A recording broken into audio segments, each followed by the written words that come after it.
We are so close. Starship launch in just 5 days? Was the final test successful? Is the launch date still holding? Foundations for the second tower, when will we see its base? Potential and surprising parts for the last Block 1 booster spotted, SpaceX launches a satellite for the European Space Agency, China is about to land on the far side of the moon. My name is Felix, welcome to What About It, let's dive right in. Starship updates. Man, I am so excited, we are getting so close to the next Starship launch. How does SpaceX want to bring down the launch mount refurbishment time? When will we see the second tower? So many questions, wanna know more? Follow me. 5 days, that's how much time is left until the fourth launch of Starship. Here at Starbase, many incredibly talented people are working around the clock to ensure that SpaceX meets this deadline. Looking at the launch mount, you wouldn't guess that the biggest rocket in human history launched from there less than 3 months ago. While this launch cadence may seem rapid, it is just the beginning. In the last episode, we focused on what changed on the rocket itself and on its flight profile between launch 3 and 4. Today, let's take a look at stage 0. SpaceX's ground equipment, a key element for a fast launch cadence. A significant amount of effort has gone into the launch infrastructure to minimize the need for refurbishment. For example, after Flight 2, the ship quick disconnect arm underwent a massive modernization with scaffolding visible there just days before launch. This time was well spent, as after Flight 3 there was little to no refurbishment needed for that arm. Hopefully it will remain that way after Flight 4. The goal is to eventually reach a point where the launch mount itself requires minimal refurbishment. After the last mission, workers replaced all the linkages for the arms holding the entire stack. We've also seen a complete redesign of the booster quick disconnect. The BQD is a crucial part of the launch deck, responsible for fueling and powering the Super Heavy booster. As the Raptors of Starship ignite, the quick disconnect plate retracts and hides behind a moving door. Time is of the essence for this maneuver. This door mechanism was replaced some time ago. Initially it appeared that the door had just a slightly different shape to increase its strength. However, Ryan Hansen discovered that there was more to it. The new BQD door also implements a new mechanism. Now, once the door closes and the quick disconnect panel retracts, a special piece of hardware seals the delicate ports. This should prevent foreign object debris damage or FOD damage, such as rocks and dirt picked up during liftoff from entering the system. It will be interesting to see whether the main feed lines for liquid oxygen and methane will need to be replaced after this launch, as has been the case after every previous liftoff. Now, with the refurbishment process completed, the scaffolding around the launch deck has been removed, indicating that we are in the final stages of preparations for liftoff. On May 27th, the arms of Mechazilla once again grabbed Ship 29 and placed it on top of Booster 11. Normally, this would mean that the rocket is ready to launch, but that wasn't the case this time. As previously speculated, it appears that the earlier wet dress rehearsal did not go as planned. The rocket appeared to be fully fueled, but looking closely, it was rather obvious that an entire ring of propellant was missing from the booster. Consequently, it wasn't surprising when the road at Starbase was closed the next day. After ensuring that all workers had left the facility, the tank farm came to life, and shortly afterward, propellant began flowing into Starship's tanks.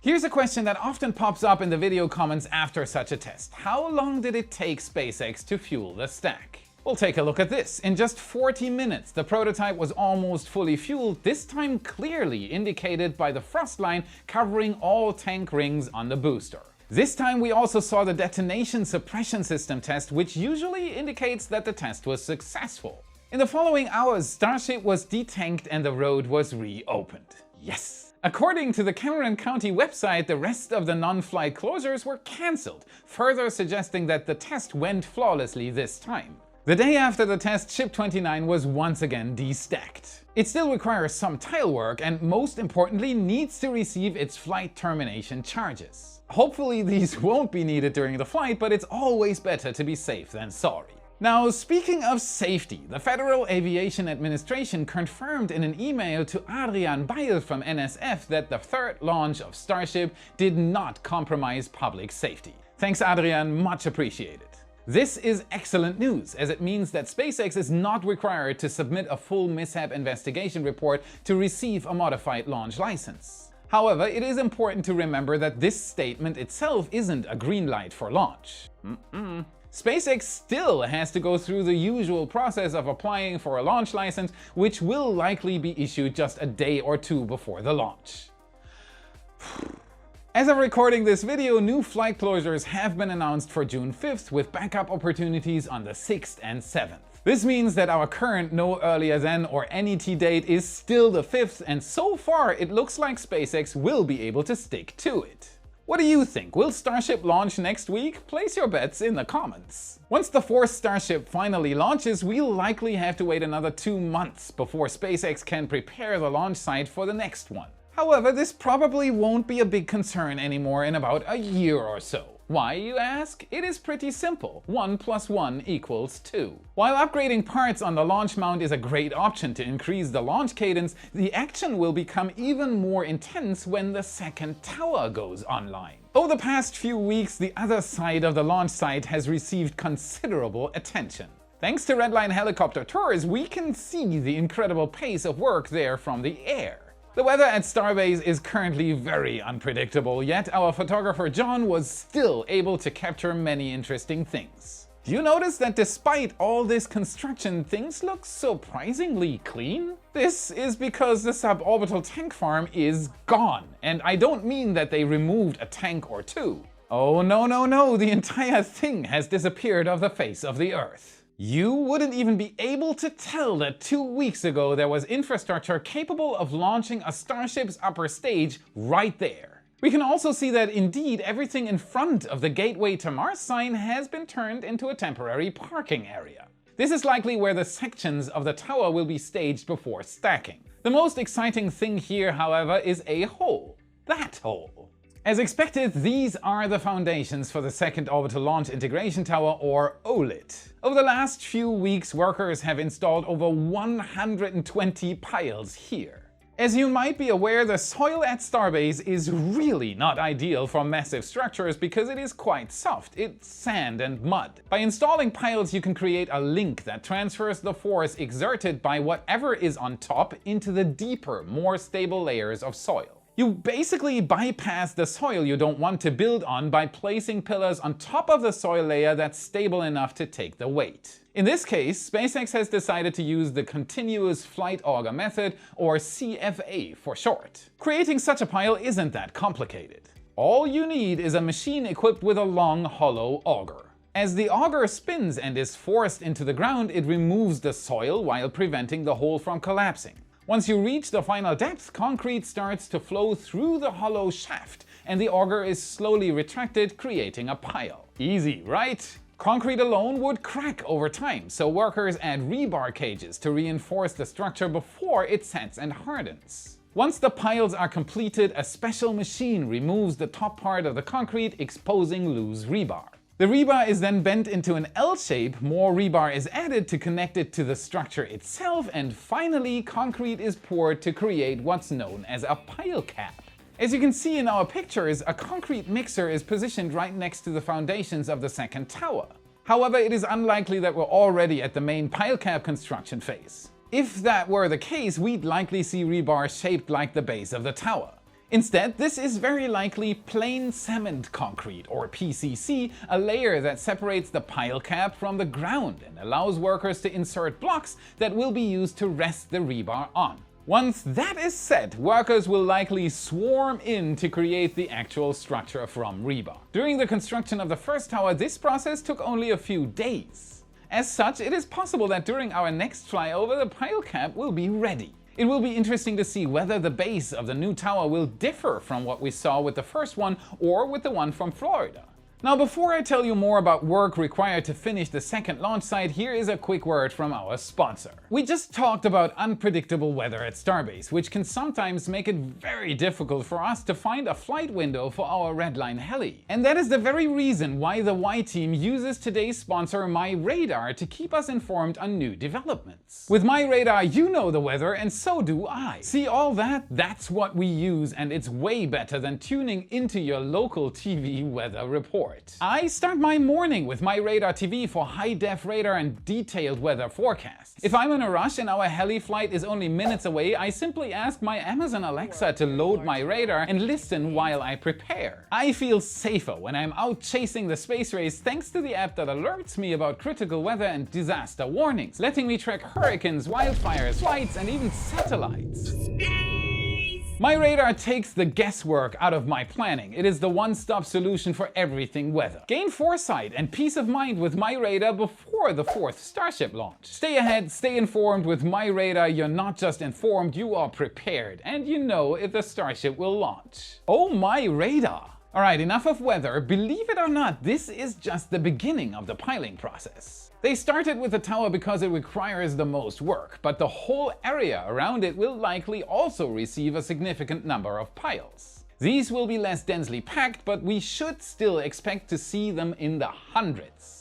With the lessons learned from the first launch of Starship, it is very likely that the entire second launch site will be completely covered with rebar, which will then be sunk into concrete. Once the base is complete, the tower itself will rise quite rapidly. A total of 7 sections are currently waiting at the Sanchez site, which we can once again see from the air. Look at this picture, so much detail. They've been transported here not only for storage, but also to be equipped with the remaining hardware. You can easily spot cryogenic pipes that will transfer the propellant, as well as plates, rails, and other smaller components required to finish them. The tower itself is very similar to the original one, with one of the few differences being the height of the sections. Levels 1 to 6 are basically identical. The first significant change occurs at level 7. In the original tower, this level had 3 segments, while here it has only 2. Between the two, section 8 is similar in height, but because the previous section is taller, section 8 on the original tower already included the base for the Mechazilla block, the crown block. With the second tower, they decided to leave that entire mechanism as a whole and add one more segment, which is how we ended up with section 9. In the end, the tower is the same height. However, it will likely be easier to lift these sections, as engineers at Starbase had a bit of a struggle with the top sections of Tower number 1 due to balancing issues. It really is amazing to see what you can discover just by looking at things from the sky. Did you know you can take a helicopter ride over Starbase and get the same kind of views that you see in our videos? Visit redlineheli.com/Felix to book your very own helicopter ride over Starbase with $25 off. You'll never forget this. Now, before we move on to the build site, I have a big announcement to make. I'll be in town for Flight 4. The announcement is about what happens after the launch though. You and we will have a party. It's a bit of a tradition already, and I've done this before, but this time you can grab a spot and be part of it. Head over to raptorroost.com with one R in the middle and fill out the waiver. The party is on launch day and after the launch, which I'll watch and hopefully stream at Raptor Roost as well. The party starts as soon as the roads open again, raptorroost.com. A spot is $20 if you sign the waiver before showing up, and $25 if you decide to make it a very spontaneous trip. Spots are limited and filling up fast. In fact, we're almost full for both the launch and the party. The link is in the description. I'm looking forward to seeing you at the IFT4 after launch party. Now, before we continue with Starship news, we've looked into our channel metrics, and there are over 2 million returning monthly viewers who have not subscribed yet. Help us improve the channel even further by double checking that you've hit that subscribe button so you don't miss our updates. And while you're at it, give us a like and become a wise supporter for exclusive SpaceX updates. With it, you get access to daily Starbase photo galleries, including satellite, aerial, and ground photos of SpaceX's progress, and countless other extras on top. And no matter how much you decide to give, everyone gets the same supporter content and access. You decide what you want to give. Okay, let's check out the build site, shall we? Here, things have definitely slowed down compared to the frenzy of prototype shifting that occurred just a few weeks ago. Doesn't mean that there is a lack of exciting developments. For example, our photographer John captured a booster common dome in front of the first megabay. A common dome is a section that separates the liquid oxygen tank from the methane one in the middle of the booster. We're not entirely sure which prototype this part is destined for, but it could be Booster 15, which will likely be part of the last Block 1 Starship stack. One interesting change we can see at first glance is the new design of the cowbell vent covers. No more cowbell. These are now more rounded compared to the currently used sharp-edged design. Changes are also being made to the Starship production line known as the Star Factory. While it has mostly reached its final form, it still may grow a little bit. If you look at the side of the factory near the office space, you can see missing wall panels. No, they didn't run out of panels. Concrete footings are adjacent to this part of the factory, which have recently expanded even closer to that empty space. As such, it is pretty clear that the mezzanine and the factory will be connected. It'll be interesting to see how these structures will be joined together. Recently, Musk also mentioned that they'd be getting rid of the rocket garden. Oh no? Or more precisely, relocating it somewhere closer to the road. We don't know exactly where it will end up, but the front of the mezzanine is definitely an option. Massey's, directly behind the Stargate sign location, would be another good option. What do you think? Where would the Starship prototypes fit best? Leave your suggestions in the comments. Staying on the topic of SpaceX, they've just launched yet another satellite for the European Space Agency. If you've been following Y for some time now, you probably know that Europe is currently in a somewhat troubled situation. Their heavy lift launcher Ariane 6 has yet to debut on its first flight, while their small satellite rocket Vega is currently undergoing changes after yet another failed mission.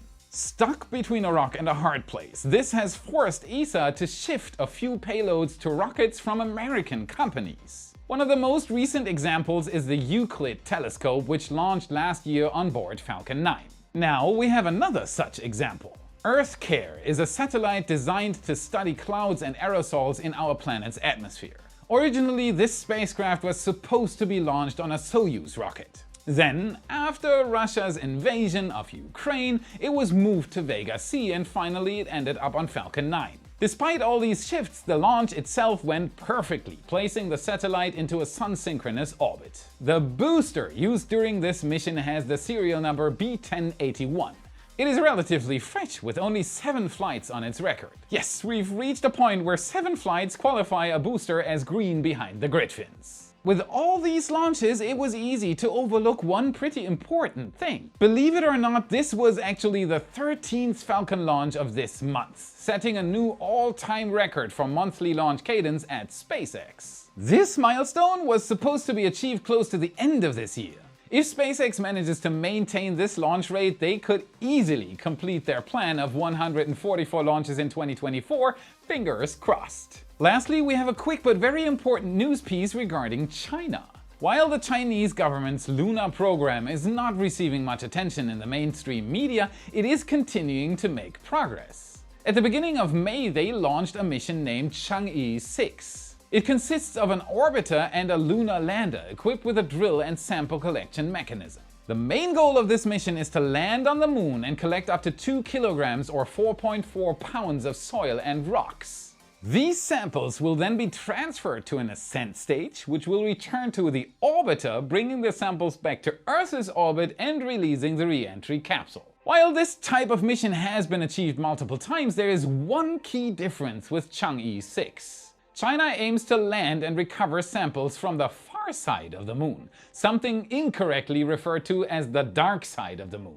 There is no literal dark side of the moon. Each spot on the silver globe experiences 2 weeks of light followed by 2 weeks of darkness. Chang'e 6 also carries a few scientific instruments from France, Italy and Sweden. Additionally, the orbiter carried a small CubeSat designed to capture images of the lunar surface, and it has done just that.